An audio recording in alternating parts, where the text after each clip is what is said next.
অভিষেক বন্দ্যোপাধ্যায়, মমতা বন্দ্যোপাধ্যায়ের দলের নেতারা সাম্প্রদায়িকতা করছে। উন্নয়নের খতিয়ান তখনই প্রকাশ করতে হয় যখন উন্নয়ন নিয়ে মানুষের মনে সন্দেহ থাকে। বাংলায় চাকরি বাকরি বেড়েছে, আপনার চাকরি বাকরি বেড়েছে, চাকরির সুযোগ বেড়েছে, রোজগার বেড়েছে। কেন মমতা বন্দ্যোপাধ্যায় এই ধরনের মেকি ভুয়ো প্রতিবাদ দিয়ে মানুষকে মিসলিড করেন? মমতা বন্দ্যোপাধ্যায় তো একসময় বিএলওদের হুমকি দিয়েছেন, মনে রাখবেন আপনারা সরকারি কর্মচারী। বাংলায় সংখ্যালঘু ধর্ষকেরা, বাংলায় সংখ্যালঘু বাংলাদেশ অনুপ্রবেশকারীরা। 2021 সালে যে বিজেপি কর্মীরা আক্রান্ত হয়েছিলেন তারা তাহলে জীবের মধ্যে পড়েন না, তারা নির্জীব অভিষেক বন্দ্যোপাধ্যায়ের মতে। বিরোধীরা নির্জীব তাহলে, এবং যে বিএলওদের তিনি হুমকি দিয়েছেন তারাও নির্জীব। তিনি বিজেপি নেতাদের গাছে বেঁধে রাখার নিদান দিয়েছিলেন অভিষেক বন্দ্যোপাধ্যায়, তো তাদেরও তিনি জীবের মধ্যে পড়েন না। এখন প্রশ্নটা উঠে যায় যে জীব বলতে অভিষেক বন্দ্যোপাধ্যায় কি বুঝিয়েছেন? মানে তৃণমূলই একমাত্র জীব, আর বাকি কোনো জীব নেই, তাই তিনি তৃণমূলের সেবা করছেন? ওটা আসলে জীব সেবা নয়, ওটা হচ্ছে তৃণমূল সেবায় ওই নারায়ণ সেবা এক্সেট্রা উনি ভাবছেন। জীবের কথা বলেনি, তৃণমূলের কথা বলেছেন। বাংলা তো বিপ্লবের একেবারে ব্রিটিশরা, আমি মমতা বন্দ্যোপাধ্যায়ের সাথে সম্পূর্ণ একমত, ভারত ছেড়ে গেছে বাংলার বিপ্লবীদের জন্য। বাঘা যতীন থেকে নেতাজি সুভাষচন্দ্র বসুর মতো বিপ্লবীদের জন্যই ব্রিটিশ রাজ বাংলা ছেড়ে গেছে। এই মাটিতে দাঁড়িয়ে এটা ভাবা যায় না কেউ সাম্প্রদায়িক তোষণের রাজনীতি করবে। সুভাষচন্দ্র বোস মুসলমানদের অত্যন্ত কাছের মানুষ ছিলেন, তার আজাদ হিন্দ ফৌজে অত্যন্ত গুরুত্বপূর্ণ ভূমিকায় মুসলমানরা ছিল, যারা দেশের স্বাধীনতার জন্য হিন্দু শিখ সবার কাঁধে কাঁধ মিলিয়ে লড়াই করেছিল। কিন্তু কোনোদিন তাকে দেখেছেন মাথায় টুপি পরে মসজিদে নামাজ পড়তে গেতে?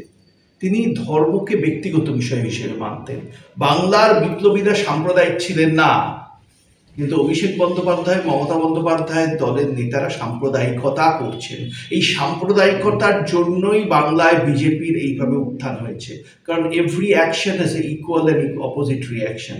তিনি যদি হিন্দু বিরোধী সাম্প্রদায়িক রাজনীতি করেন, সেখানে দাঁড়িয়ে একটা হিন্দুত্ববাদী শক্তির উত্থান হবে, এটাই তো স্বাভাবিক। আসলে তৃণমূল এখন পশ্চিমবঙ্গে সংখ্যালঘু হয়ে গেছে, তো তাই উনি ওদের পাশে আছেন বলে। তৃণমূল কেন সংখ্যালঘু হয়ে গেছে? কারণ তৃণমূলে আছে ধর্ষকরা, যারা সংখ্যালঘু, অধিকাংশ মানুষই ধর্ষকদের সমর্থন করেন না। তৃণমূলের সাথে আছে চোরেরা, যারা সংখ্যালঘু, অধিকাংশ মানুষেরই চুরির বিরুদ্ধে। তৃণমূলের সাথে আছে বাংলাদেশি অবৈধ অনুপ্রবেশকারীরা, তাদের বিরাট ভোট ব্যাংক এখন, তারাও সংখ্যালঘু। এই সংখ্যালঘুদের কথা বলেছেন, তিনি মুসলমান ভাই বোনদের কথা বলেননি। আমি মুসলমান ভাই বোনদের প্রশ্ন করছি, এই তৃণমূলের যে গত 14 বছরের শাসন, তাতে তাদের চাকরি বেড়েছে, তাদের রোজগার বেড়েছে, ব্যবসা বাণিজ্য বেড়েছে, জীবনযাত্রার মান বেড়েছে, সেটা যদি না বাড়ে তাহলে সংখ্যালঘুদের পাশে থাকার মানে কি হয়? মমতা বন্দ্যোপাধ্যায় বলছেন সংখ্যালঘুদের পাশে আছি, অথচ দীঘায় তিনি তৈরি করলেন কি জগন্নাথ মন্দির। তিনি বলছেন কি উত্তরবঙ্গে গিয়ে শিবের মন্দির তৈরি করবেন। কটা মসজিদ তৈরি করছেন মমতা বন্দ্যোপাধ্যায়? তিনি দুর্গাপুজোয় 1,10,000 টাকা করে কমিটিগুলোকে দিচ্ছেন। ঈদের সময় কোন কমিটিকে কত টাকা দেন সরকারি কোষাগার থেকে? প্রশ্ন তো উঠেই যাবে, তার কথা এবং কাজে কোনো মিল নেই। এটা কিন্তু দিন দিন স্পষ্ট হয়ে উঠছে। 2005 সালে মমতা বন্দ্যোপাধ্যায় লোকসভায় উঠে দাঁড়িয়ে বলেছিলেন বাংলাদেশ থেকে অবৈধ অনুপ্রবেশ পশ্চিমবঙ্গে একটা মহামারীর আকার নিচ্ছে। তিনি এও বলেছিলেন সিপিএম নেতারাই বাংলাদেশিদের ভোটার কার্ড পেতে সাহায্য করছে। তিনি একবারও, তখন কেন্দ্রে কংগ্রেসের সরকার, ইউপিএর সরকার, তখনকার যে স্বরাষ্ট্রমন্ত্রী, তার দিকে আঙুল তোলেননি।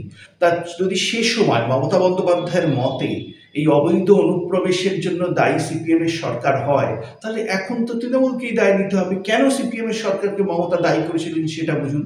বাংলাদেশ ভারতের বর্ডারটা হচ্ছে পোরাস বর্ডার। এখানে এখনো 450 কিলোমিটারের মতো জমি কেন্দ্রীয় সরকারকে রাজ্য সরকার দিতে পারেনি। নিশ্চয়ই কারণ আছে দিতে পারেনি, ফেন্সিং এর জন্য। তখনও সিপিএম সরকার দিতে পারেনি। তার ফলে অবৈধ অনুপ্রবেশ ওইভাবে বিএসএফ এর পক্ষে, বিএসএফ যদি ফেন্সিং না হয় কিভাবে আটকাবে? প্রতিটা বর্ডারের প্রতিটা প্রান্তে কি বিএসএফ এর লোক দাঁড়িয়ে যাবে? এটা সম্ভব নয়। সুতরাং রাজ্যের প্রশাসনের একটা ভূমিকা থাকে। প্রশাসনের সেই ভূমিকাটা মাথায় রেখে মমতা বন্দ্যোপাধ্যায় সেদিন অবৈধ অনুপ্রবেশকারীদের ভারতের ভোটার লিস্টে নাম ওঠার জন্য সিপিএম সরকারকে দায়ী করেছিলেন। একই যুক্তিতে আজকে দায় নিতে হবে তৃণমূলকে। মানুষ সেটা বলছে, অভিষেক বুঝুন বা না বুঝুন। উন্নয়নের খতিয়ান তখনই প্রকাশ করতে হয় যখন উন্নয়ন নিয়ে মানুষের মনে সন্দেহ থাকে। এই খতিয়ান প্রকাশ করে মমতা বন্দ্যোপাধ্যায় এটাই বোঝাচ্ছেন যে উন্নয়নের ব্যাপারটা মানুষ ঠিক বুঝতে পারেনি, তাহলে তাকে খতিয়ান প্রকাশ করতে হতো না। আপনি বলুন না, বাংলার যুব সমাজের প্রতিনিধি হিসেবে আপনার কি মনে হয় বাংলায় চাকরি বাকরি বেড়েছে? আপনার চাকরি বাকরি বেড়েছে, চাকরির সুযোগ বেড়েছে, রোজগার বেড়েছে, সাধারণ মানুষের জীবনযাত্রার মান বেড়েছে গত 14 বছরে? এটা তো প্রশ্ন আসবে। পার ক্যাপিটা ইনকামে দেখুন, স্বাধীনতার পর বাংলা প্রথম 2-3-এর মধ্যে থাকতো, আজকে 22 নম্বরে বাংলা পার ক্যাপিটা ইনকাম বলছে, ইকোনমিক ইন্ডিকেটর। খুব স্পষ্ট হয়ে যাচ্ছে বাংলায় অর্থনৈতিক অবস্থা ভালো হয় না। যদি অর্থনৈতিক অবস্থা ভালো না হয়, মমতা বন্দ্যোপাধ্যায় কি খতিয়ান বার করলেন তাতে কিছু এসে যায় না। যেমন এটা হচ্ছে ওই এনসিআরবি রিপোর্টের মতো, যদিও এটা কেন্দ্রীয় সরকারের রিপোর্ট। যখন এখানে ধর্ষণ হয়, তৃণমূল মাঝে মাঝেই বলে না, নারী সুরক্ষায় 1 নম্বর পশ্চিমবঙ্গ, এনসিআরবি রিপোর্ট বলছে। এইসব রিপোর্ট, এইসব খতিয়ানদের মানুষ আর বিশ্বাস করে না। সেই রিপোর্ট যেই বার করুক, এই রিপোর্ট বার করার অর্থ হচ্ছে মানে শস্যের মধ্যে ভূত আছে, অর্থাৎ গ্রাউন্ডে কিছু গন্ডগোল আছে, তাই খতিয়ান দিয়ে সেটা আড়াল করার চেষ্টা করছেন। তিনি কি এর জবাব দিতে পারবেন? ভারতবর্ষের কোনো রাজ্যে একজন ডাক্তারকে তার কর্তব্যরত অবস্থায় সরকারি হসপিটালে ধর্ষিতা এবং খুন হতে হয় না, পশ্চিমবঙ্গে হয়। এটা কেন হয়? এবং সেই খুন এবং ধর্ষণ করেন আদালতের রায় যেটা জানা যাচ্ছে পুলিশের সিভিক ভলান্টিয়ার। এটা কেন? পুলিশ মন্ত্রী তো মমতা বন্দ্যোপাধ্যায়। পুলিশের সিভিক ভলান্টিয়ার ঢোকানোর দায়িত্ব তো, সিদ্ধান্ত তো মমতা নিয়েছেন। যখন সিভিক ভলান্টিয়ার ধর্ষণ করছে, তার দায়িত্ব মমতারই নেওয়া উচিত। তিনি মহিলা, এবং মহিলা হয়ে তিনি বলেন যে মহিলাদের রাত 8টার পর, 10টার পর, 12টার পর বাইরে বেরোনো উচিত নয়। তার তো বলা উচিত যে ধর্ষকদের রাতে বাইরে বের করা উচিত নয়, হাত পা বেঁধে ধর্ষকদের বাড়িতে রেখে দেওয়া উচিত। কিন্তু ধর্ষকরা তো তাদের ভোট ব্যাংক। ওই বললেন না, সংখ্যালঘুদের সাথে মমতা আছে, ধর্ষকরা সংখ্যালঘু, তাদের সাথে মমতা আছে। এবং ধর্ষকরা অনেকেই ওই বাংলাদেশে অবৈধ অনুপ্রবেশকারী। আপনি খোঁজ করে দেখুন, অবৈধ অনুপ্রবেশ যারা করে তারা বেসিক্যালি অপরাধী। তারা খুন করবে, ধর্ষণ করবে, রাহাজানি করবে, এটাই তো স্বাভাবিক। তাই মহিলাদের বিরুদ্ধে যে ক্রাইম বাড়ছে, এনসিআরবি রিপোর্ট যাই বলুক না কেন, বাংলার প্রতিটা মহিলা জানে কতটা অসুরক্ষিত বাংলা হয়ে গেছে অতীতের তুলনায়। এর মূল কারণ হচ্ছে এই বাংলাদেশি অবৈধ অনুপ্রবেশকারীদের বাংলার বুকে অবাধ বিচরণ। এদের যদি বাংলা থেকে বার না করে দেওয়া হয়, তাহলে বাংলা মেয়েরা সুরক্ষিত হবে না। ওয়াকফ আইন, আজকে সিএর বিরোধিতা করছে, কাল সিও মেনে নেবে। আইন রাজ্য মানতে বাধ্য। রাজনৈতিক দল আইনের বিরোধিতা করতে পারে, মানুষ আইনের বিরোধিতা করতে পারে, কিন্তু রাজ্য সরকার মানতে বাধ্য। এটাই তো ইনএভিটেবল ছিল।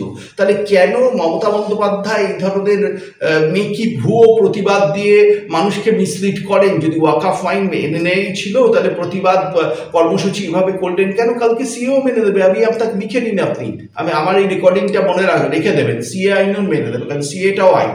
আইন মানতে রাজ্য সরকার বাধ্য, ভারতবর্ষের আইন মানতে। সেই কারণে তারা ওয়াকফ মেনেছে। তিনি যে মিসলিড করেছেন আমাদের সংখ্যালঘু শ্রেণীর মানুষদের, এটাই দুর্ভাগ্যজনক। মমতা বন্দ্যোপাধ্যায় তো একসময় বিএলওদের হুমকি দিয়েছেন, মনে রাখবেন আপনারা সরকারি কর্মচারী। আজকে যে বিএলওরা আত্মহত্যা করছে, তার দায় কি ইলেকশন কমিশনের? নিশ্চয়ই দায় আছে। পাশাপাশি মমতা বন্দ্যোপাধ্যায় দায় অস্বীকার করতে পারেন? তিনি বিএলওদের পাশে থাকলে বিএলওরা স্বতঃস্ফূর্তভাবে তৃণমূলকে সমর্থন করতো, তাহলে এই ধর্নায় তাহলে তৃণমূলের কর্মীদের পাঠাতে হতো না, বিএলওরা থাকতো। আপনারা তো নিজেই গেছেন, কজন তৃণমূল ছিলেন, কজন বিএলও ছিলেন, মানে অ্যাকচুয়াল বিএলও ছিলেন, আপনারা নিজেই দেখেছেন। এই ভুয়ো বিএলও আছে না পশ্চিমবঙ্গে, সবই ভুয়ো।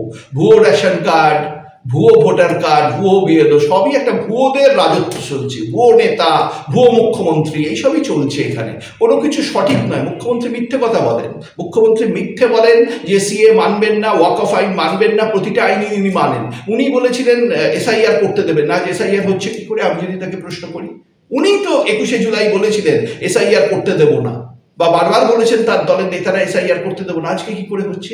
এভাবে প্রতারণা মানুষের সাথে তিনি যে করেন, মানুষকে চিরকাল এত বোকা ভাববেন না। আর সংখ্যালঘু উনি বলছেন, কিন্তু ইন্টারেস্টিং ব্যাপার হচ্ছে সংখ্যালঘু বলছেন। তিনি একবারও বলছেন না আমি আমার মুসলমান ভাই বোনদের পাশে আছি। যদি সে কথা বলতেন, তাকে আমি স্যালুট করতাম একজন সেকুলার বাঙালি হিসেবে। সংখ্যালঘু কারা? মুসলমানরা আজ সংখ্যালঘু নয়। বাংলায় সংখ্যালঘু ধর্ষকেরা, বাংলায় সংখ্যালঘু বাংলাদেশ অনুপ্রবেশকারীরা, বাংলায় সংখ্যালঘু যারা চুরি করছে, চোরেরা। তিনি বলতে চাইছেন সংখ্যালঘুদের পাশে আসি বলতে গিয়ে তিনি বলতে চাইছেন ভারতে যারা বাংলাদেশি অনুপ্রবেশকারী আছে, অবৈধ অনুপ্রবেশকারী, তাদের তিনি পাশে আছেন। এটাই তিনি ঘুরিয়ে বলছেন।